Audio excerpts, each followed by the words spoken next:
안녕하세요 여러분, 세상 돌아보기입니다. 예, 오늘은 11월 24일이고 24년 11월 24일이고 일요일입니다. 자, 오늘은 지금 뭐 미국과 러시아 간의 긴장이 되게 고조되고 있죠. 뭐 어제 그제 러시아가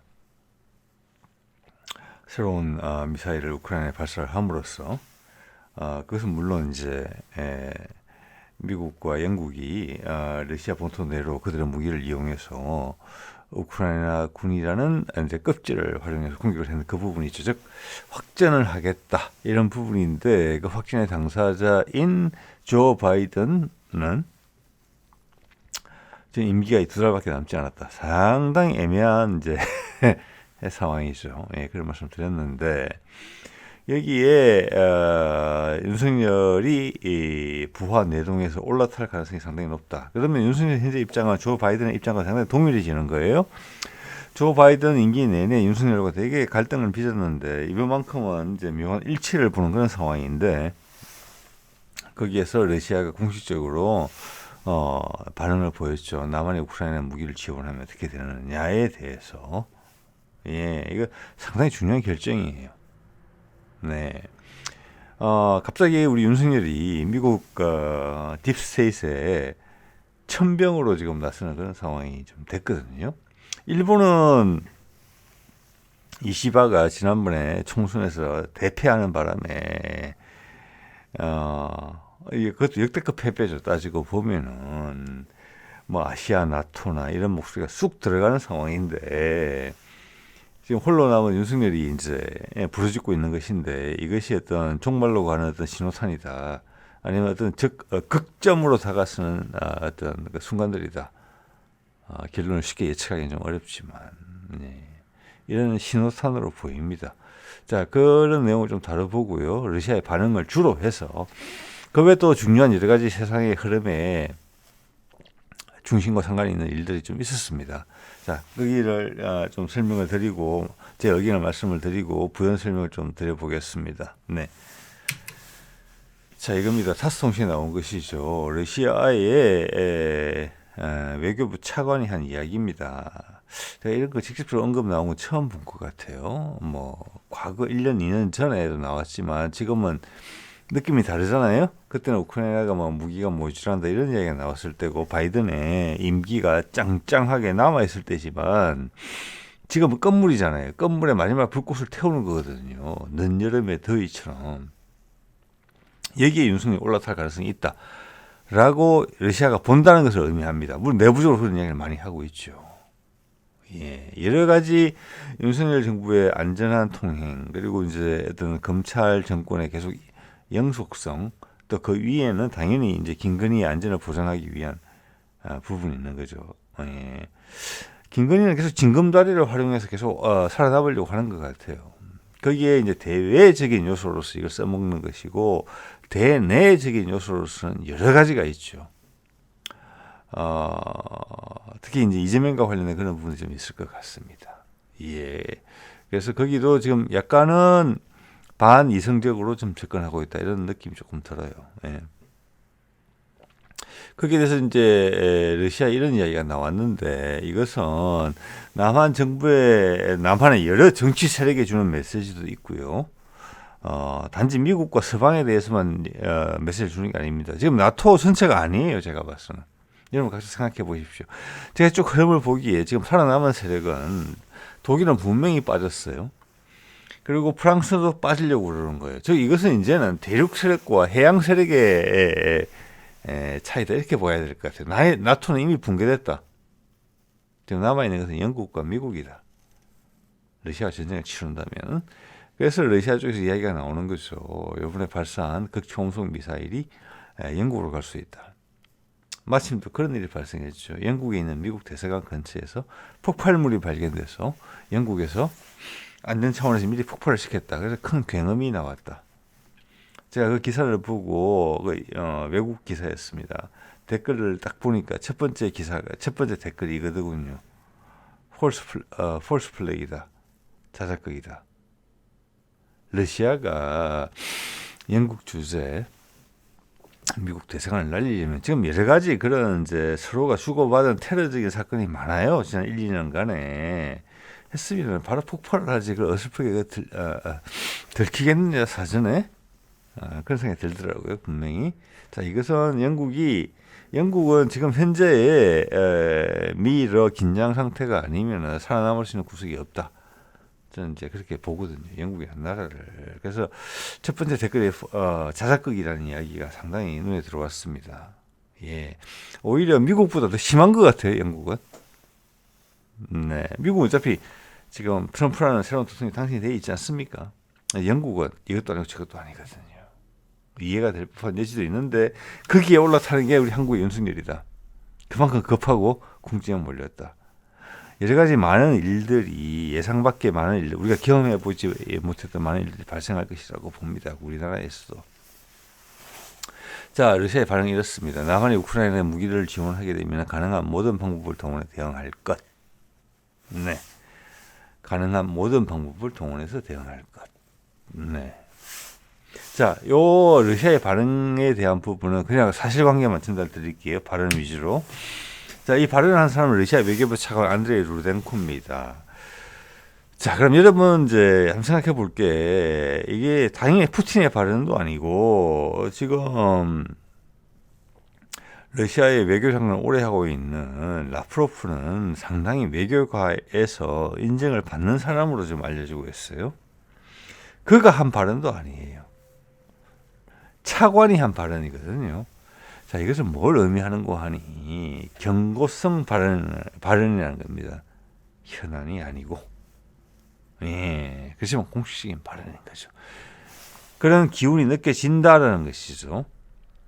뒤에 조금 더 설명드리면 좀 더 구체적으로 여러분 느끼시겠지만 우리말로 하자면 이겁니다. 부화내동하지 말아라. 이 사안은 단 1, 2개월 만에 급하게 반전될 수 있다. 그 사이에 네 운명을 그런 선택을 하지 마라. 이런 의견으로 받아들여집니다. 네. 자, 이게 비슷해요. 2023년 9월달 한겨레 영자판에서 나온 제목이에요. 이런 내용이 있죠. 남한 윤석열이 그때 이제 무기 공급하고 뭐 155mm 몇십만 발 팔아주고 하는 그런 그때 상황이죠. 러시아와 30년 인연을 날려버리나 이렇게 제목을 뽑았죠. 적절한 제목이라고 생각이 들어요. 제가 보기에는 여기 30년은 여러분 생각해 보세요. 그때 언제 우리가 러시아와 외교관계를 수립합니까? 노태우 때 한 거예요. 미국의 주선으로. 예. 지금의 국민의힘의 뿌리잖아요. 자, 그 다음 어떻게 보면 국민의힘의 성과로 자랑을 해야 되는 부분이에요. 자원 부국이잖아요. 러시아와 우리와 관계를 맺는 것이 향후 유리할 것 같습니까? 아니면 여기서 관계를 결단내서 러시아와 원수가 되는 것이 그럼 당연히 더하기 북한 플러스 알파죠. 그것이 우리가 물려줄 한반도에 유리하겠습니까? 이런 말 잘 생각해 보세요. 예. 자, 그리고 김대중, 노무현 그러면서 계속 관계가 발전해 왔고 소위 북한에 대한 어떤 햇볕 정책 이런 것들이 이제 시도가 됐고 그 뒤에는 러시아와의 관계 개선 이런 부분이 있죠. 예. 그 사이에 이제 중국과 미국의 긴장 관계가 악화되면서 러시아가 이 지렛대가 생기기 시작해요. 그 사이에서. 예. 또 대신 북한은 구소련이 망가짐으로 인해서 완전히 끈이 떨어졌죠. 중국이 절대적으로 도와주지 않았습니다. 클린턴 때부터 언제든지 북한을 칠 수 있다고 생각했어요. 자, 그래서 여러분 기억을 잘 못하시는 분들이 많겠지만 제가 봤을 때 김영삼 정부가 여러 가지 희한한 짓도 많이 했지만 그런 과도기적 상태라고 봅니다. 결과적으로 봤을 때는 군사정부에서 민간정부로 오는 그 3당 합당을 통해서 군사정부에 붙었잖아요. 그러면서 민간적인 색채를 드러냈어요. 자, 그래서 김영삼이 되게 바보 같은 짓을 많이 했지만 의미를 찾을 수 있는 부분도 많다고 생각합니다. 물론 그것은 후대에서 그걸 어떻게 활용했느냐에 따라서 결정되는 부분이에요. 예. 그 중에 큰 것이 뭐냐면은 미국의 클린턴 정부가 그 당시는 이제 구소련을 멸망시키고 중국을 하위 체계로 들어왔단 말이에요. 예, 짱짱할 때예요. 그때 북한은 핵 개발을 시작했죠. 살아야 되니까 자기들은. 중국도 안 도와줘. 중국은 미국에 가서 붙었고 나를 도와주던 구소련은 붕괴됐단 말이에요. 그러면 미국의 먹잇감이 된 거잖아요. 가장 획대적인 국가니까. 맞죠? 예? 이때는 북한 입장에서 생각해 보세요. 북한의 신발을 한번 신어봅시다. 그때 북한이 선택한 게 항복한 것도 아니다. 이미 남북 간의 경제차는 엄청나게 벌어졌어요. 이미. 그게 그 앞으로의 전망은 더더욱 안 좋아지리라고 생각하기 것이 당연했어요. 결과적으로 마침 흉년이 들어서 북한의 수백만 명이 굶어 죽었잖아요. 그래도 전 세계는 아무 눈길을 주지 않았어요. 몇몇 구호단체에 제스처만 있을 따름에 우리도 당연히 안 도와줬죠. 몇백만이 굶어 죽었잖아요. 그때 북한의 평균 수명이 확 줍니다. 그때 엎친데 덮친 격으로 클린턴이 북한을 공격하겠다고 했었어요. 거기에 제 기억으로는 김영삼은 반대를 했었습니다. 예. 이거는 나중에 역사가 좀 더 김영삼을 평가할 때 그 부분은 플러스 점수를 줘야 되는 부분이라고 생각을 해요. 자, 그랬고 이명박 때 들어와서도 그 사업가 전 국민을 이명박의 회사 직원으로 평가를 했던 그 이명박 정부에서도 어떤 비즈니스라는 관점에서 러시아의 가스관이 우리 한반도로 오기를 러시아가 선호한다는 입장을 비췄을 때 적극적으로 수용했던 부분이 있어요. 그리고 박근혜 때는 뭐 러시아와 중국에서 붙었죠. 예, 미국을 배제하겠다는 그런 인상을 강하게 풍겼어요. 그리고 미국은 북한을 무력적으로 통일하는 데 있어서 활용하려고 했던 사건이 있었다. 저는 그것을 세월호 사건이라고 본다. 그때 미국이 완전히 엄청나게 폭발했다. 역사 누구도 아직은 기록하고 있죠. 잊지 않죠. 향후 나올 것이라고 봅니다. 분명하게. 예. 그래서 거기도 러시아와 북한과 친했어요. 이명박도 그랬고. 자, 민주당 정부가 들어서던 국민의힘 계열 정부가 들어서던 여태까지 변화가 없었던 부분은 러시아와의 향후 미래에 있어서 러시아와의 관계가 상당히 중요하다는 부분은 민주당이든 국민의힘 계열이든 100% 공감을 했었다는 거예요. 심지어 박근혜조차. 그런데 이번 윤석열만큼은 그게 각을 세우거든요. 처음이에요. 이게 30년 만에 수교하고. 그래서 저기 한겨레 신문의 이 제목이 상당히 적절하다는 겁니다. 그럼 30년 만에 한반도 남쪽에 반응이 달라진 거예요. 러시아 입장에서는. 제대로 한반도와의 관계가 러시아의 미래에 엄청나게 중요하게 된 이 시점에서 남한의 정부가 일본과 손을 잡고 전통적으로 적대적이었던 러시아에 일본과 손을 잡고 팽을 한다. 심지어 미국마저 주저주저 하는 데 있어가지고 예외적인 일이죠. 여러분 그걸 느끼셨으면 좋겠어요. 정치적 성향이 뭐든 간에 이건 예외적인 거예요. 그게 더한 일도 할 수 있다. 제가 봐서는 지금 제가 가끔 그런 보도를 보거든요. 제가 이제 참고하는 사이트에서 러시아의 푸틴이 미국 사람들보다 미국 상황을 더 잘 이해하고 있다. 어떻게 보면 당연한 이야기예요. 내부에서 볼 때는 내부의 상황이 안 보여요. 내가 어떤 입장이 있기 때문에, 선입견이 있기 때문에. 근데 외부에서 볼 때는 되게 객관적으로 보거든요. 그래서 어떻게 보면 많은 경우에는 그게 사실이에요. 그래서 푸틴이 남한의 일을 뚫어보고 있다. 이렇게 저는 봅니다. 윤석열 상황도 알고 있고. 그래서 북한과에 대한 긴장 고조를 하던 차에 북한과 러시아의 사이에 상호 방위 조약을 바탕으로 쿠르스크가 침공을 받자 북한군이 파견이 됐다. 아직 전투에 참가를 하고 있지 않는 것 같습니다만은. 자, 그거를 윤석열의 정치 생명을 지탱하기 위해서 최대한 활용하려고 한다. 그 과정에서 러시아를 적대시하게 된다.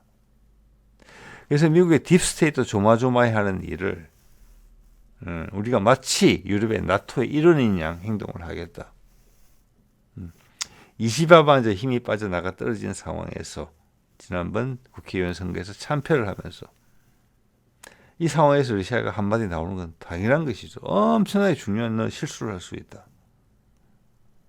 저는 이런 거 볼 때마다 예전에 몇 번 드리는 말씀입니다만은 윤석열 혼자의 국량으로 그릇 크기로 이런 판단을 하지 않는다고 봅니다. 저는 이것은 김건희 내지는 거의 뒤에 비선 세력이 하는 이야기예요.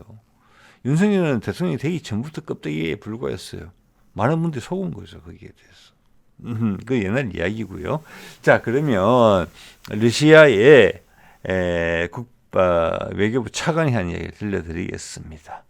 이제 외교부 차관이 일단 이야기를 하고 조금 상황이 악화되면은 외교부 장관이 이야기를 할 것이고 그 다음 마지막에 푸틴이 이야기할 때쯤 되면은 사태는 돌이킬 수 없게 될 것이다. 이렇게 봐집니다. 거기에 북한의 대응도 당연히 연동이 되겠죠. 자, 이건 그대로 옮겨드릴게요. 객관적으로.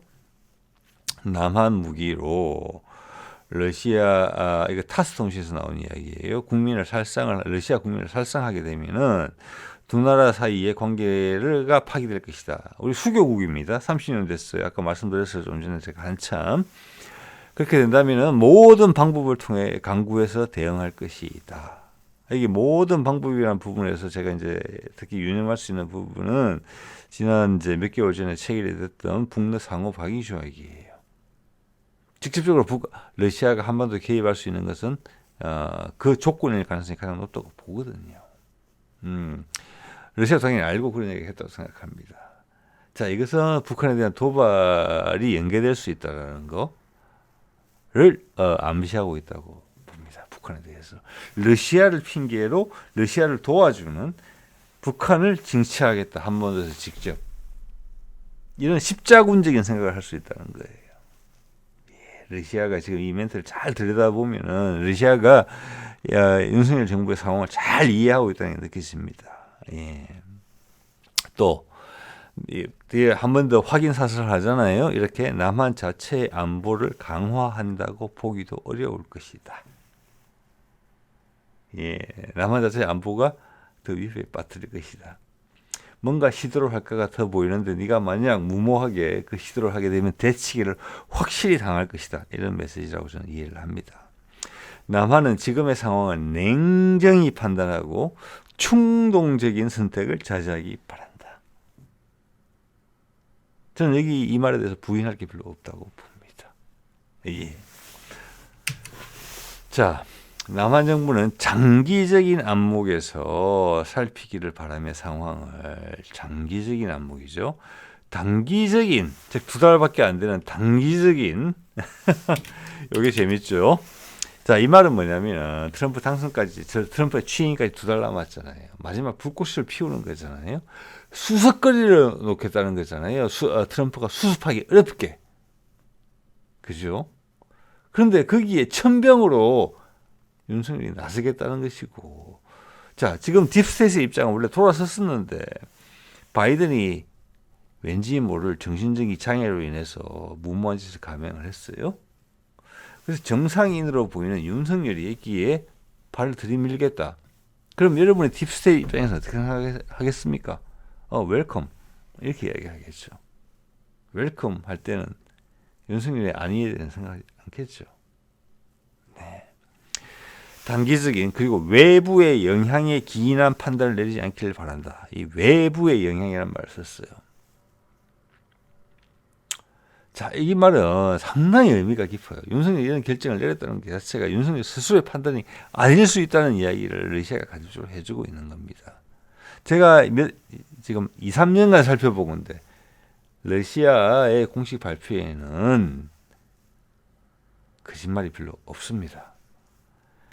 자, 제가 보기에 이러한 이제 남한에 대한 경고는 어제 제가 소개드렸다시피 푸틴이 이제 새로운 중거리 탄도탄을 발사한 그리고 그 이후에 본인이 직접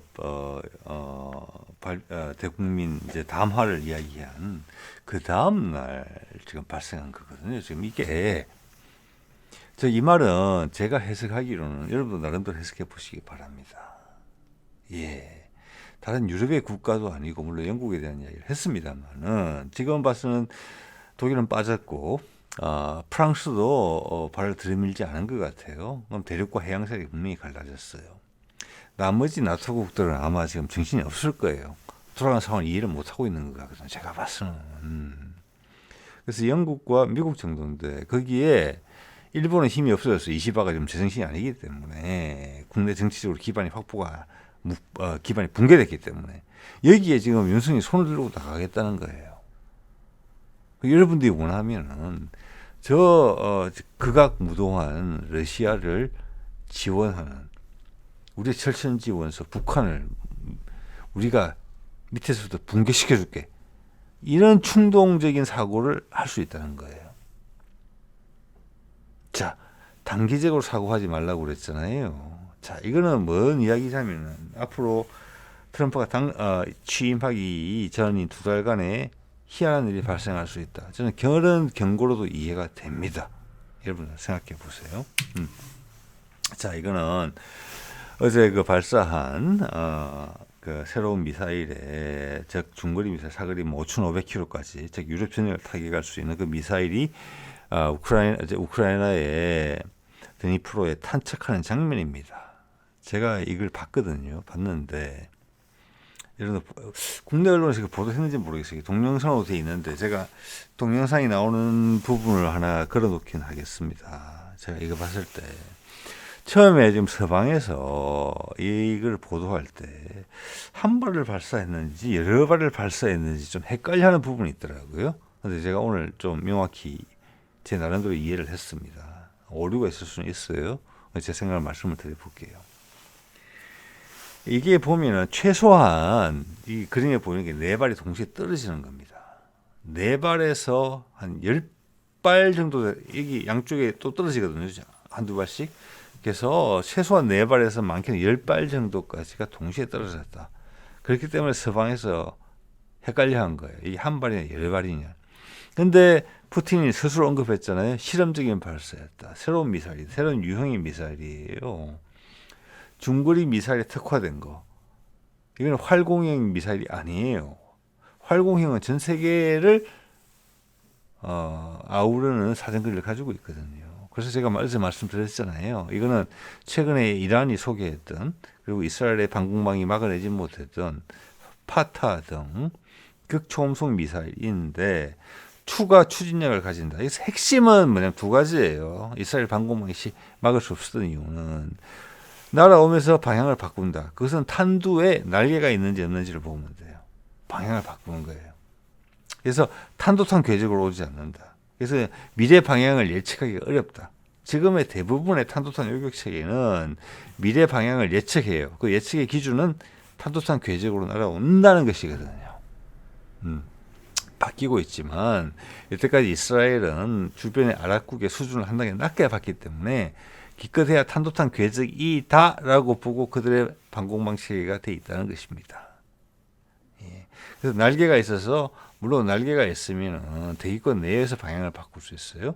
또는 대기권 내에 들어왔을 때 또는 뒤에 추진제의 방향을 바꿈으로 인해서 소위 말해서 벡터링처럼 우주 공간에서 100km 이상에서 바꿀 수 있어요.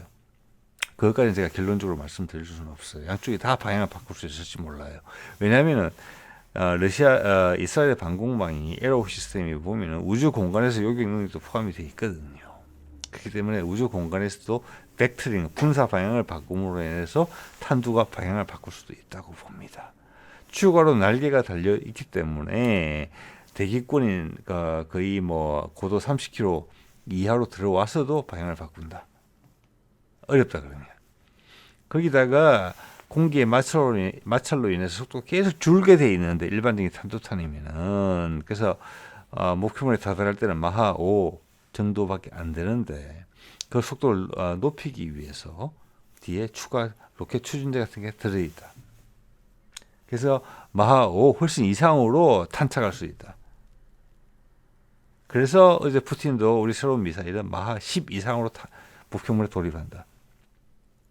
그래서 패트리엇이나 사드가 막지 못한다. 그들은 마하 9, 마하 8.55까지밖에 대응이 안 되기 때문에. 자, 오늘 제가 추가로 느낀 것은 이 사진을 보면서 느낀 것은 이 기본의 미사일이 이 야르스 미사일이거든요. 예, 이건 대륙간 탄도 미사일이에요. 야르스, RS-24, 야르스 또는 토플이라고 불리는 거예요. 이게 SLBM으로 전환된 것이 파생형이 뭐냐면은 이제 블로바거든요. 그래서 기본은 똑같아요. 아마 탄도 부분은 다 똑같을 거예요. 네.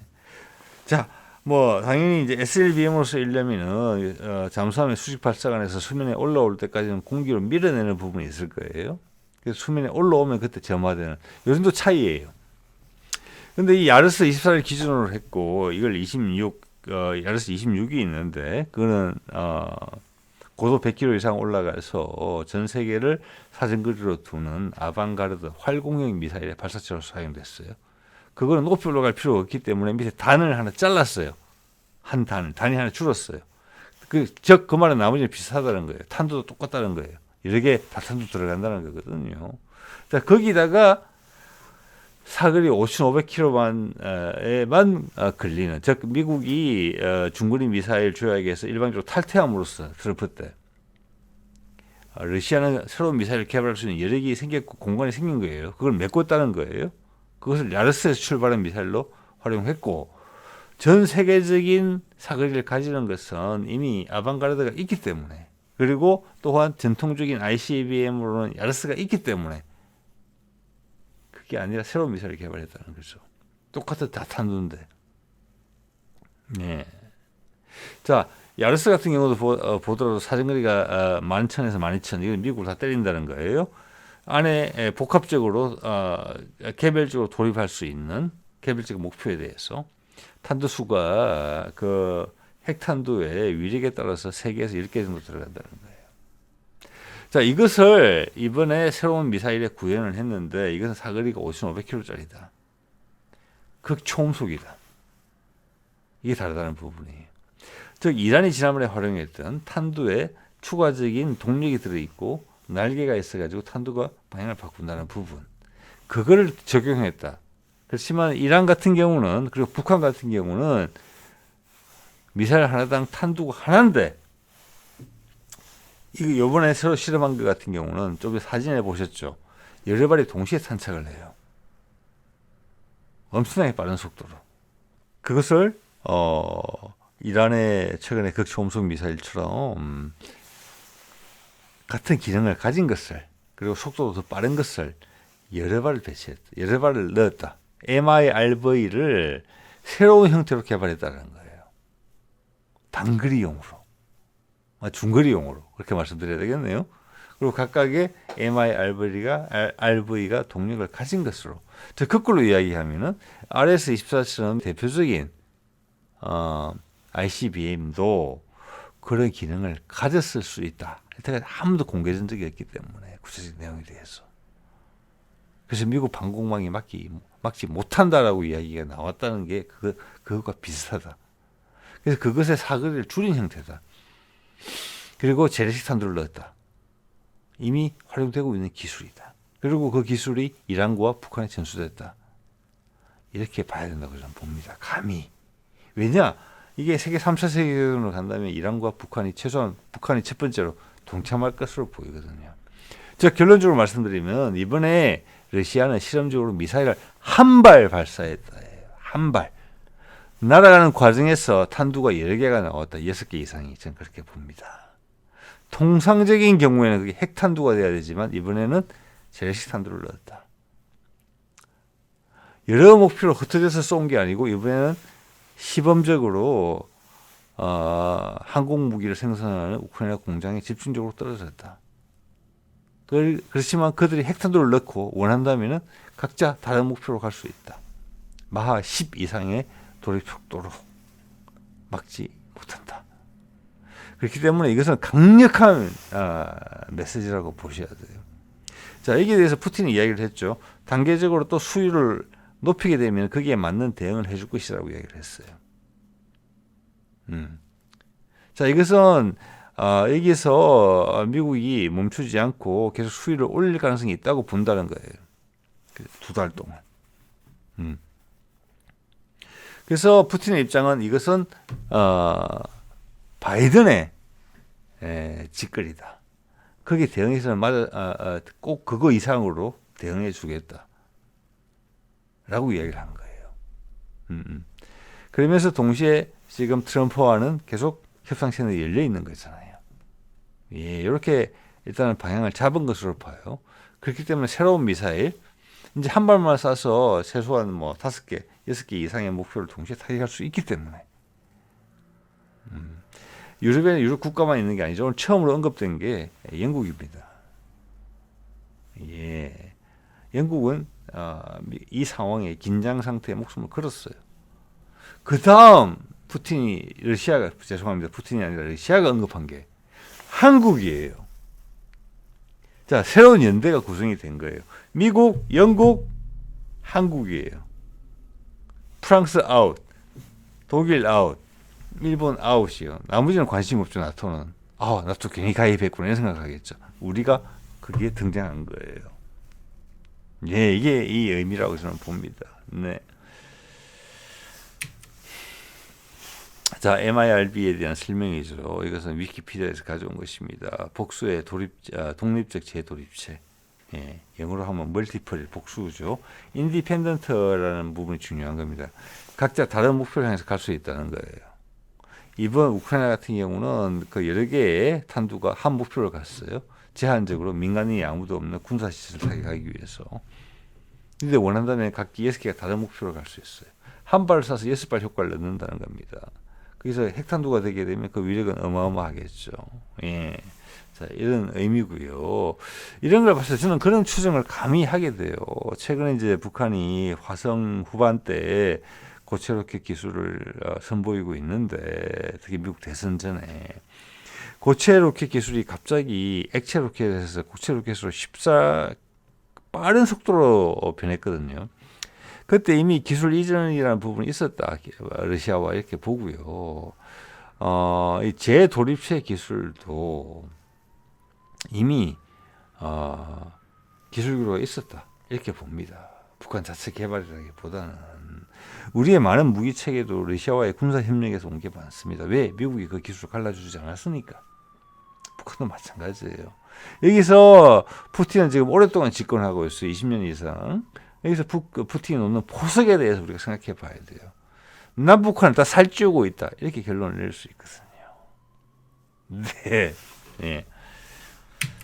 자, 북한의 미사일들 예전에 보여줬던 사진입니다. 이것도 마찬가지예요. 이 제일 왼쪽에 있는 것은 이제 조금 더 뚜렷해져요. 제일 왼쪽에 있는 그림은 딱 뭐냐면 이게 활공형 극초음속 미사일이거든요. 이것은 사거리가 상당히 길 것입니다. 상당히 길 것이에요. 제일 오른쪽에 있는 미사일도 활공형 극초음속이라고 좀 봅니다. 가운데 있는 미사일은 뭐냐면은 최근에 이란이 발사했던 파타 같은 거예요. 그리고 요번에 러시아가 드니프로로 쐈던 신형 극초음속 탄도탄이라고 생각합니다. 예, 이것은 전체적으로 양쪽이 균형이 되어 있거든요. 360도가 납작한 부분이었고, 이것은 가는 중에 방향을 바꾼다가 있고 최종 돌입 단계에서 가속을 한다가 있다고 봅니다. 예, 최근에 이란 거, 이번에 러시아 것을 보면서 조금 더 확신을 가지게 됐습니다. 개인적으로. 근데 이번에 이제 러시아가 실험한 것은 이게 지금 8발 들어있다는 거죠. 안에 3개에서 10개까지. 그게 떨어진 거죠. 자, 이렇게 봤을 때는 제가 냉정하게 평가할 때 지금 우리가 LSM을 아직 개발 중이지만 배치가 안 됐거든요. 그렇죠, 여러분? 이것들을 대응하기 위한 것들이 들어있다. 우리는 패트리엇이나 사드보다 대응 속도가 훨씬 높을 것이다. 고기동하는 탄도탄, 동시에 여러 발이 들어오는 탄도탄을 요격할 수 있는 역량이 LSM에 부여됐을 거예요. 예, 그게 개발은 완료됐잖아요. 개발이 아니란다. 개발은 완료됐고 이제 양산 단계에 들어가는 거잖아요. 현재로서는 이들을 막을 수 있는 방법이 없다. 저는 그렇게 생각을 합니다. 이 점도 여러분 생각해 보세요. 어, 윤석열이 되게 공격적인 태세를 취할 때 북한과 우리가 똑같이 서로 공격을 주고받아서 50대 50의 불상사가 발생한다고 했을 때 그 피해는 우리가 훨씬 큰 거잖아요. 북한은 잃을 게 없어요. 우리에 비하면 아무것도. 우리 경제 10분의 1도 안 되잖아요. 뭐 100분의 1도 안 될 거예요, 아마. 제가 어림짐작한데는. 그런데 이 북한의 이 미사일들을 막을 수 있는 영향이 없어요, 현재로서는. 그런데 우리가 혼내주겠다, 꺾어버리겠다, 이런 표현은 전혀 적절치가 않고, 이 뒤에 러시아까지 올라타 있다는 부분이 오늘의 발언을 통해서 확인이 되잖아요. 엄청나게 무모한 게임을 하고 있다. 그만큼 윤석열이 궁지에 몰려있다. 이것을 가지적으로 확인하게 됩니다. 네. 자, 이게 얼마 전에 말씀드렸던 이란의 극초음속 미사일입니다. 이 탄두부가 날개가 달려있죠. 날개가 달려있다는 것은 공기의 마찰을 이용해서 방향을 바꾸겠다는 거예요. 그리고 밑에 추가 엔진이 들어있잖아요. 이것은 방향을 바꾼다고 보지는 않습니다. 대기권 내에 들어와가지고 마지막에 가속을 한다. 공기에 저항을 받아 속도가 떨어질 때 그것을 보상해서 적의 방공망이 나를 요격할 수 없는 속도까지 가속을 시키는 용도라고 저는 생각을 합니다. 예. 자, 이런 것이 좀 더 고도화된 버전으로 이번에 러시아의 실험 미사일에 들어갔다. 그리고 이란은 과거에 북한으로부터 미사일 기술을 배워갔던 곳이에요. 그래서 제가 좀 전에 슬라이드에서 보여드렸던 북한의 미사일들은 이거보다 수준이 높다고 봐야 돼요. 예, 그게 되게 타당한 예상일 것이라고 봅니다. 예. 자, 이거 한번 볼까요? 자, 국제형사재판소에서 엊그저께 네타냐후에 대해서 예전에 유죄 선고를 했고 이번에는 이제 체포영장을 발부했어요. 그래서 ICC에 가입된 나라들의 네타냐후가 가게 되면 체포를 당할 수 있어요. 그런데 지금 모든 면에서 미국과 보조를 맞춰왔던 딸랑이 소리를 심지어 듣기도 했던 캐나다에서 이런 이야기를 했습니다. 이 발표가 나자 국제형사재판소에서 한 결정을 준수하겠다. 당연히 가입국이에요. 즉 이 말은 네타냐후가 캐나다로 오면은 체포하겠다는 겁니다. 자, 이것은 뚜레도 개인의 결정이 아니라고 봅니다. 뚜레도는 기본적으로 말랑말랑한 사람이거든요. 그가 이런 결정을 할 수밖에 없었던 것은 기본적으로 캐나다 국민들, 왜냐하면 뚜레도 지금 지지율이 계속 떨어지고 있거든요. 그래서 이거는 캐나다의 여론이 상당히 악화되어 있다, 이스라엘에 대해서. 그래서 정치적 안정성을 위해서 뚜레도가 이런 선택을 불가피하게 했다고 봅니다. 왜냐하면은 밑에 있는 미국은 이 의견을 존중하지 않겠다고 바로 이야기했고 받아쳤거든요. 근데 그 옆에 이때까지 미국의 의견을 존중해왔던 캐나다가 이걸 반대되는 의견을 냈다는 것은 그만큼 캐나다 내부의 의견이 이스라엘에 대해서 안 좋다는 것을 의미하는 것이고 뚜레도의 정치적 안정성이 떨어져 있다는 것을 의미하는 것입니다. 그래서 결과적으로는 이번에 이 해프닝을 통해서 미국의 정치적 패권적인 영향이 급격히 줄어들고 있어요. ICC 국제형사재판소가 이런 결정을 내림으로 인해서 유럽 대륙은 이미 돌아서는 분위기예요. 동조하는 캐나다까지 동조하잖아요. 네. 그럼 남은 건 영국밖에 없어요. 그리고 무기를 공급하겠다는 우리나라. 예. 미국의 마지막 건물 순장조가 되겠다 이런 의미예요. 미국은 바로 안 죽겠죠. 캐나다가 트럼프가 당선이 돼 있는데 이 미친 짓이라는 거죠. 영국은 이해가 돼요. 영국은 미국과 유럽 간의 긴장 관계, 나토의 긴장 관계를 조절하는 그 중간자 역할을 함으로써 밥을 먹고 사는 나라거든요. 우리나라는 전혀 아니에요. 남북 간의 협력이 고조되고 유라시아 대륙과 통하면서 해양 세력과 접점이 되는 부분이 우리의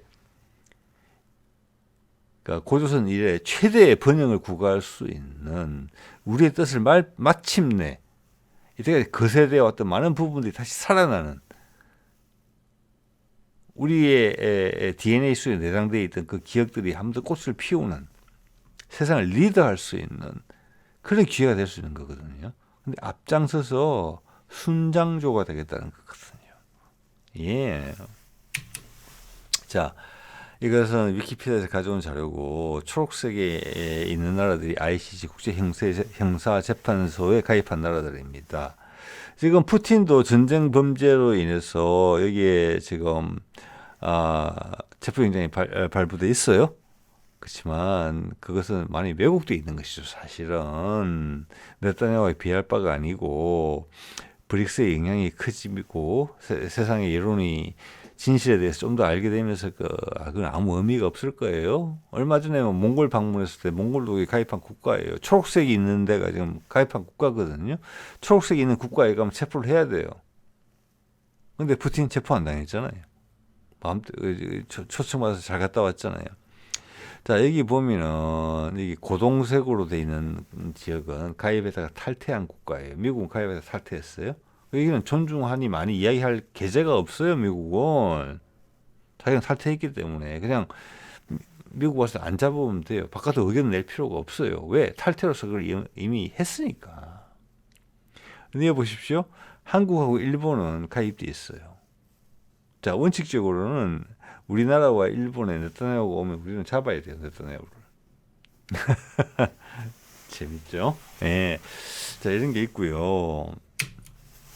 여러분한테 예전에 이 사진을 한번 보여드리고 싶었는데 이번 기회에 맞는 것 같습니다. 한반도의 전쟁을 바란다.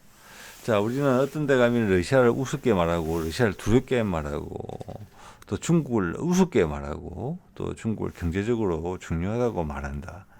이런 부분들이 많아요. 섞여 있죠. 여러분들 복잡한 심상이실 것입니다. 이 사진을 제가 그때 보고 깜짝 놀랐습니다. 이게 우리 한국 전쟁 때 장진호 전투에서 그 당시 투입됐던 중공군이 미국 해병대가 그때 너무 깊숙이 들어갔죠. 많은 반대에도 무릅쓰고 메가드의 가장 큰 실책입니다. 이것이 후퇴한다고 계속 밀고 들어갔죠. 왜냐하면 그때 이제 북한이 평양을 버리고 계속 수도를 저 위로 옮기면서 도망을 갔단 말이에요. 그걸 무리하게 추적해 들어갔어요. 보급 라인이 길어지는데 그래서 겨울이 다가왔는데 그때 장진호 전투에서 미 해병대 역대 최고의 피해가 났죠. 자, 그래서 미국군이 고립돼 있다가 미국군은 주요 도로 주변에 있었습니다. 항공 지원을 받을 수 있었기 때문에 그리고 많은 차량으로 이동을 했기 때문에 그 주변 산은 전부 다 중공군이 장악하고 있었어요. 그래서 그 다음날 공격을 받은 다음날 미군도 많이 얼어 죽었습니다. 그때. 그 다음날 중공군들이 매복했던 지역으로 미군들이 정찰을 가보니까 한 사례입니다. 중공군 몇백 명이 얼어 죽고 있었습니다. 이게 그 사진입니다. 공격 자세를 취하고 있는 상태에서 얼어 죽었어요. 이때 영하 30도까지 내려갔다 그러더라고요. 중공군도 옷을 빈약하게 입고 왔었습니다. 텐트 이런 거 없었어요. 언제든지 진군 명령을 내리면 계곡 밑으로 달려 내려가겠다는 준비태세로 있었는데 거기에서 기온이 갑자기 내려간 겁니다. 그래서 사람들이 그대로 그 표정 그대로 심지어는 수류탄을 손에 든 그 자체로 이 보시는 그대로예요. 동결 건조됐어요. 예. 이 건강한 중국의 젊은이들이잖아요. 이 한반도에서 전쟁이 또 발생을 하게 되면 이런 상황이 또 발생할 거예요. 주변에 외세들이 또 들어올 거예요. 우리의 젊은이들이 이렇게 될 수도 있어요, 여러분. 그들이 장렬하게 내 젊음을 어떤 당위성을 가지고 명분을 가지고 전쟁이라는 게 인류에 피할 수 없는 어떤 그런 점이 있다면 그렇게 해야 돼요. 최소한 그들이 목숨을 버릴 때 누구의 자식이고 그렇잖아요. 이렇게 헛된 정치인들의 욕망으로 이런 비참한 죽음을 맞이할 수 있다는 것입니다. 중공군만 이렇게 죽었겠습니까? 미군도 이렇게 죽었어요. 중공군은 그들의 적이었기 때문에 미국에 이렇게 적나라한 사진을 남긴 겁니다. 한국군은 제일 희한하게 죽었겠죠. 인민군도 더 희한한 상황들이 많았겠죠. 이런 것은 반드시 피해야 된다고 봅니다. 그렇지만 그 위기에 다가가고 있어요. 자, 오늘 이 정도 말씀드리겠습니다. 네.